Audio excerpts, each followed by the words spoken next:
Welcome to memory and learning strategies for midlife women. Let me just hold on a moment.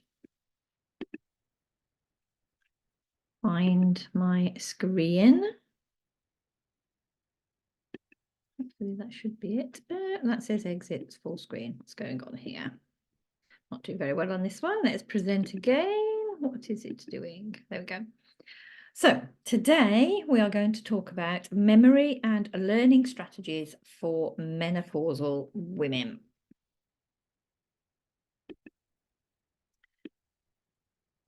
Let's see, what are we to expect from today? Some practical tips on managing that probably one of the most annoying and stressful, terrifying symptoms that we have, which is the brain fog, the memory loss, the not being able to think who people are, even though we know them, those sort of things, because let's face it, it can be pretty terrifying. So for me to be able to talk to you, who am I? I'm Tracy Montgomery. I'm a single older mum to one amazing daughter. And yeah, I hit that menopausal roller coaster like an out of control steam train. So I'm sure you've heard my backstory before. I didn't expect to have the symptoms that I did at the age that I was. And this is where menopause can sometimes catch us out. I was 55 when I had one of the most awful weekends ever. I was in pain, I was shaking, I was crying, I was flooding. I could not cope, so I had to call the doctors. Doctors referred me to a gynecologist. Gynecologist wasn't as sympathetic as I expected them to be, especially as they were female, because as I walked through the door at 55 years old, gynecologist turned around to me and said, "Oh, you should be out the other side." Obviously not. And that is one of the things about menopause. This menopausal journey, the average age to have gone through the menopause into postmenopause, so you've got your perimenopause. This is the bit where all those hormones are and where you get most of the symptoms. Then you go on into postmenopause afterwards. And this assumption that once you've gone through the perimenopause, you're into postmenopause, that's it, job is a good one. Doesn't mean to say that you're not going to get symptoms, and doesn't mean to say that there's not going to be implications, but we can come to that in a future presentation. So during perimenopause, this is when the hormone profiles begin their fluctuations, they begin to wane, and the two main hormones that we've been concerned about the whole of our lives, estrogen and progesterone, decide to do one. And what is happening is, because they are depleting and because they've been sending signals around the body to the brain gets confused. The brain gets totally confused and doesn't know what's going on. So this can affect what is happening to us and how we think. So estrogen can also implicate our sleep patterns. Another issue that we can have during menopause that can therefore increase our stress, and that again can affect our memory. So what can we start doing about it? I'm a bit in the way there, aren't I? Let's move me over. Okay, so there are certain techniques that we can use and utilize, and you don't need to use all of them. That's for sure. So spaced repetition. Looking at things in different intervals. Now, this can be useful when you're writing things down in a journal. You put them in a journal and then you know where they are. You know what time of day it is. You refer to your journal. They're out of the way. Chunking information. Now, this is what we do quite a lot when we are preparing things as well, so that we're doing the same repetitive act, so our brain is used to it. So On here, it says, think of phone numbers or grocery lists in smaller chunks for easier recall. Now, can you remember your childhood phone number? I can. I can remember my best friend's phone number too, because we dialed them so often. So I have related my best friend's number to that particular time, and then I can remember it. And mnemonics, do you all know what mnemonic is? So when you take the first letter of a word. Now, I'm a tutor and science teacher, so I tutor math and English as well. And we're heading towards, once we're heading towards exam status with some of our students, we use, now it can be BIDMAS, BODMAS, which is the order that we use to do your equations. And that's taking the first letter of the words that we need to be associating with. So we've got here, down here, another example. We've got PEMDAS, which works if you're in the US, doesn't quite work in the UK because parentheses, we don't use that word. It's still brackets. Exponents, multiplication, division, addition, subtraction. So as we change slightly. So we call the parentheses brackets. So almost the same. Very similar, but we just use a slightly different word for you. So, no, please stop doing this, machine. I just mentioned to you about how remembering telephone numbers from when I was a child, when I was younger, can help. So visualizing and associating, that's two things that I've just done with one component, because I can visualize my friend as we were when we were a lot younger. But I can also associate that number. So that helps with what they call imprinting. So you imprint a vision. Now, this is used an awful lot by visualization is used an awful lot by memory technicians. And you create a story about what you're trying to remember. So, you have these memory competitions. They often create a story about where a certain word is, maybe say in a room, so that they can visualize the room and then remember where they go around the room to put that story together. So that can help if you can visualize and associate then that memory. And we often do this with like songs. We can hear songs, sounds that can remind us not only of the person singing, the band singing, it can also remind us of where we were at that time and who we were with. So it's the association with certain events that bring our memory to the fore. So what can we do to help ourselves along the way? So you may have one of those fridges that has your lists on board it, and you might have fridge magnets, or you can use this one, sticky notes. Sticky notes are great for putting in place. Sometimes the sticky notes don't stay on there, do they? It can be a tad annoying, but some people will have their diary set out, their planner set out, their journal set out with sticky notes and move them along so that they know certain things, certain events are going to happen. A big one, routine. So for those of you that journal, those of you that use planning, routines are fantastic, because what that does is takes out a huge chunk of mental space. So if you're using routine, so you get up at the same time, you go to bed at the same time, you have breakfast at the same time, you walk the dog at the same time, helps a lot when you have a daily routine in place, because that's everything done for you. So if you're going to work at the same time, you're going to need to get up at the same time. But it can also help when you're not actually working. In fact, probably more so, because you give yourself that routine, and it is about disciplining yourself and making sure that you stick to it. So you put your clothes ready the night before so that you don't have to think about them in the morning.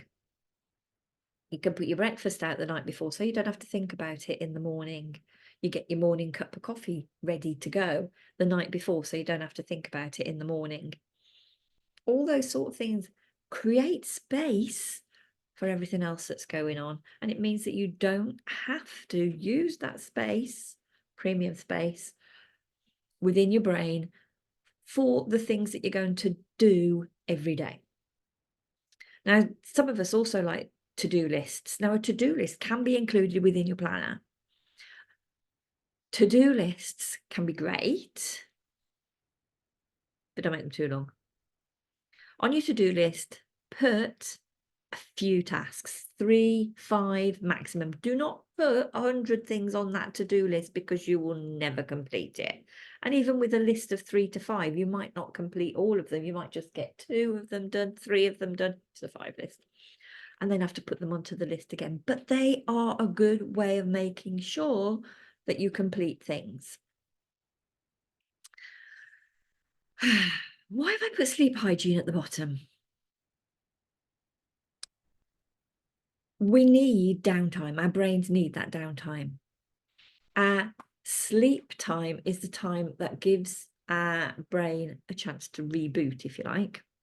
So we need a certain amount of sleep. 7 to 8 hours, they always advocate, is the optimum. I know that some people can get by on less and still operate, and some people need more. You will know your optimum sleep time. And I know we go back to the routines.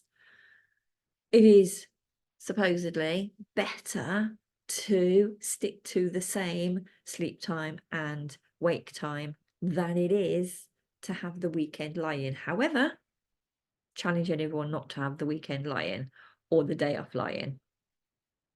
Your brain just shuts down, doesn't it? Because it probably needs that time to reboot. So allow it and allow yourself within your routine, within your planner, if you like, that you're going to be out of function for that amount of time so that your brain does have that chance to reboot, ready for the next day. Give yourself the best chance. Why is it gone backwards again? Okay, so how can we boost that brain if we feel that things are going a little bit? So priority is movement. We've said priority is movement for the majority of things. It helps move things around your body. It helps you to think about something other than the things that you're thinking about. Activities that take you outside in the fresh air are even more advantageous because it is a good stress reliever as well. And if you're stressed, your brain's not going to work so well anyway. So that helps with your memory function. And if you are on a good walk, you might remember more things as well with ease, without you having to think about them. And bear in mind that the more you think about something and the more you try and force something, less likely it is to happen. We all know the power of the crossword brain training games. So there are quite a few of them that help with maintaining or improving cognitive function. So things like the like crosswords, the Sudokus, all of those sort of games, they are going to help with your memory abilities. So they need to be fairly challenging as well. And you're not expected to get every word, if you're doing a crossword, straight away. That's the whole point.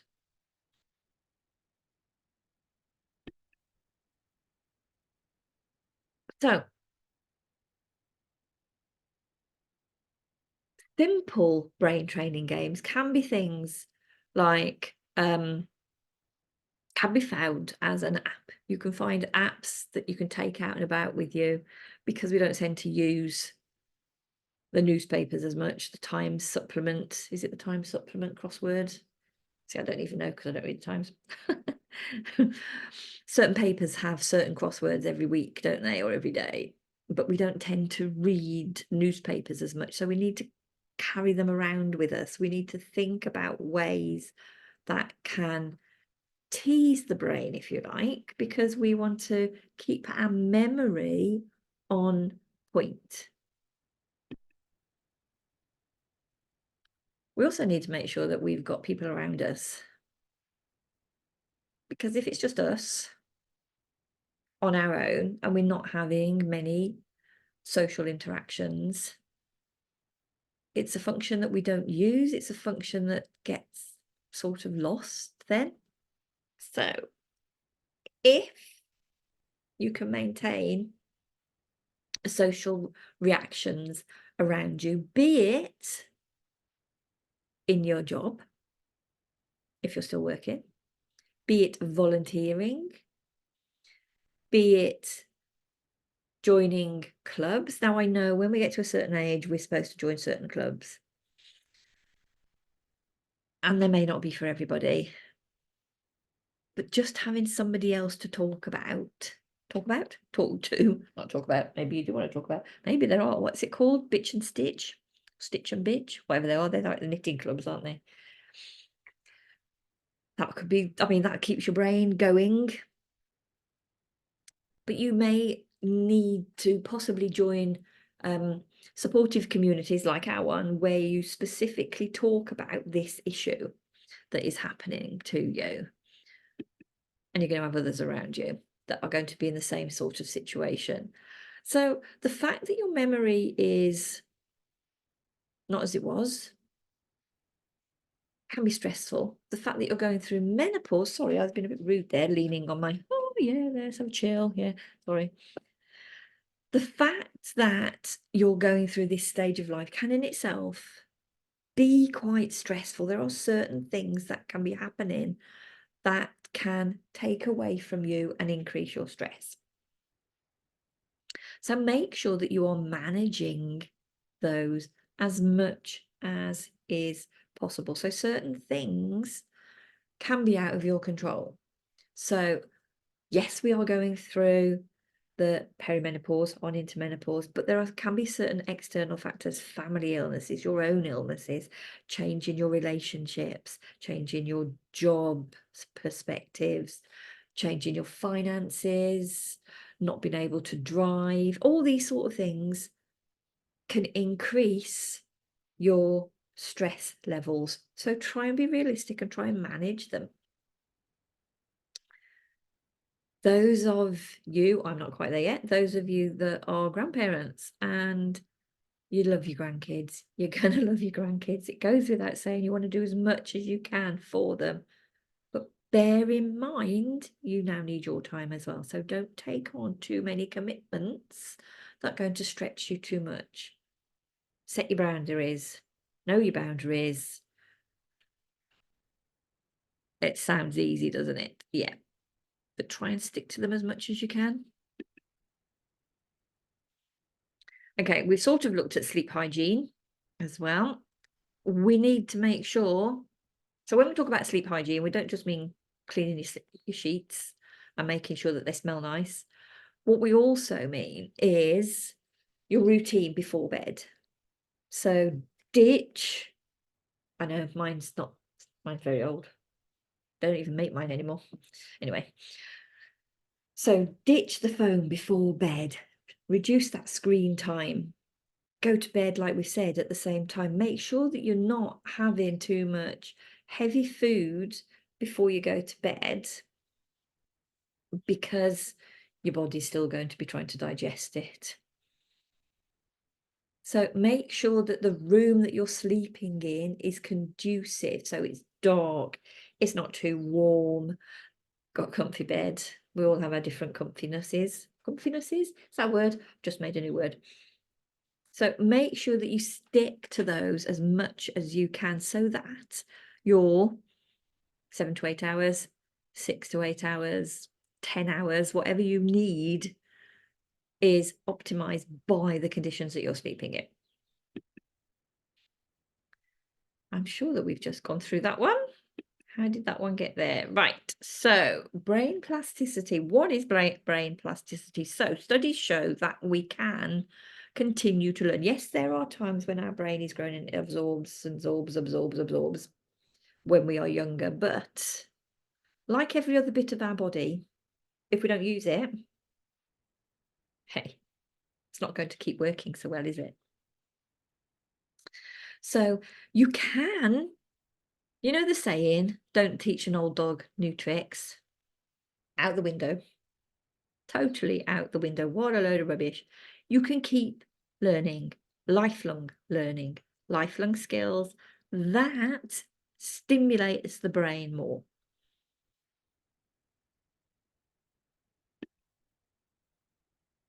Okay, so doing just one thing can help. Excuse me, just gonna have a drink.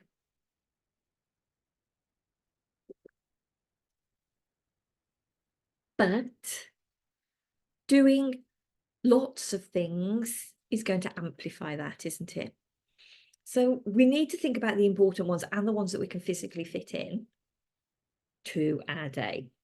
Moving around, exercise, we need to move around. Sleep, we can fit that in. Eating properly, it's up to us what we buy at the shops. So we can increase our nutrition.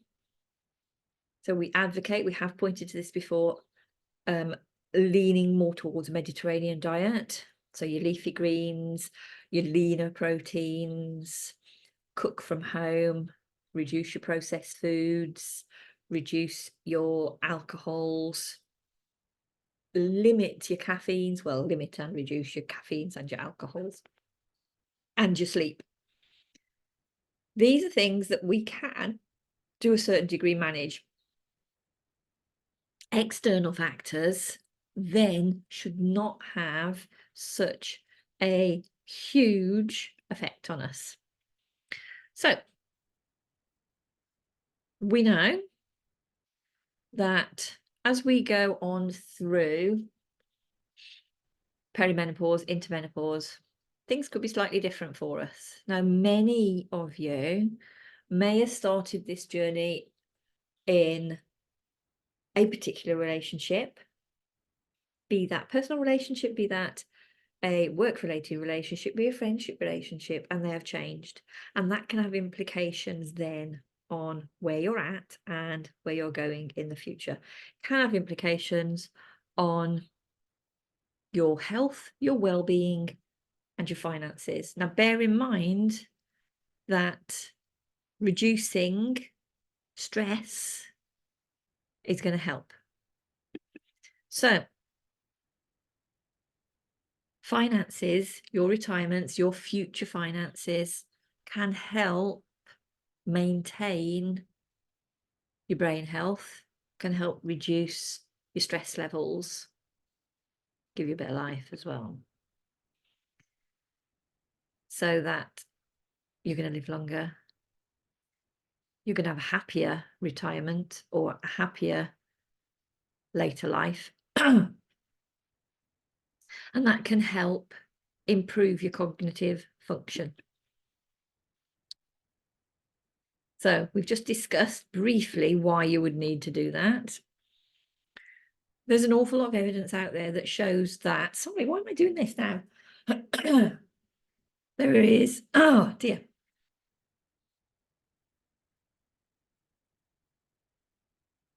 See if that's helped. There's an awful lot of evidence that is showing that more women over the age of 50 are finding themselves alone, having to deal with a different financial future than you anticipated when you were in your 30s or when you were in your 40s.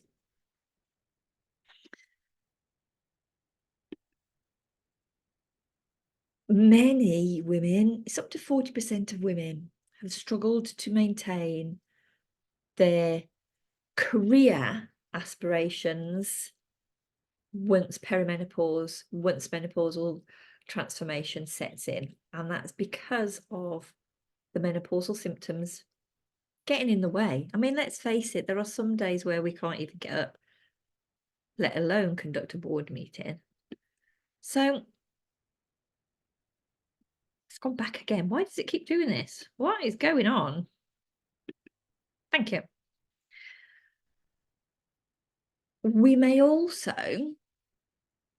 already hinted at this one, have changes in our family dynamics. Now, you may be in a secure family relationship, but you may have elder relatives or younger relatives to care for, which can add to the burden of your family situation and can add to your stress levels, your stress barriers. So, how can we start future-proofing? How can we make sure that our financial situation does not deplete anymore, and if we can, increase it? So, at this stage in life, it may not physically be possible to take on another job that commits you to more hours. It may be logistically impossible to fit any more hours in. If you've already got a job, if you're already caring, you may not have the capacity to fit in another job, even though it may actually be necessary. There are alternatives, though. So when we talk about alternatives, I need you to be a little bit open, because it's not going to be a job. It's going to be slightly different. It can potentially lead to totally different lifestyle. So I would like to talk to you about alternative ways of increasing your financial profile by using methods that we would possibly associate with men for some of them, for younger people for some of them, but they're not out of the realms of our abilities. I can introduce you to, these are some of the words that you might not normally associate with women. Okay. Working online. Yeah, women work online. Dealing with monetary things like stocks, like Forex. These are words that are quite masculine, but women also have the ability to function and to trade. But what we do like is traveling. So I can introduce you to a travel club as well.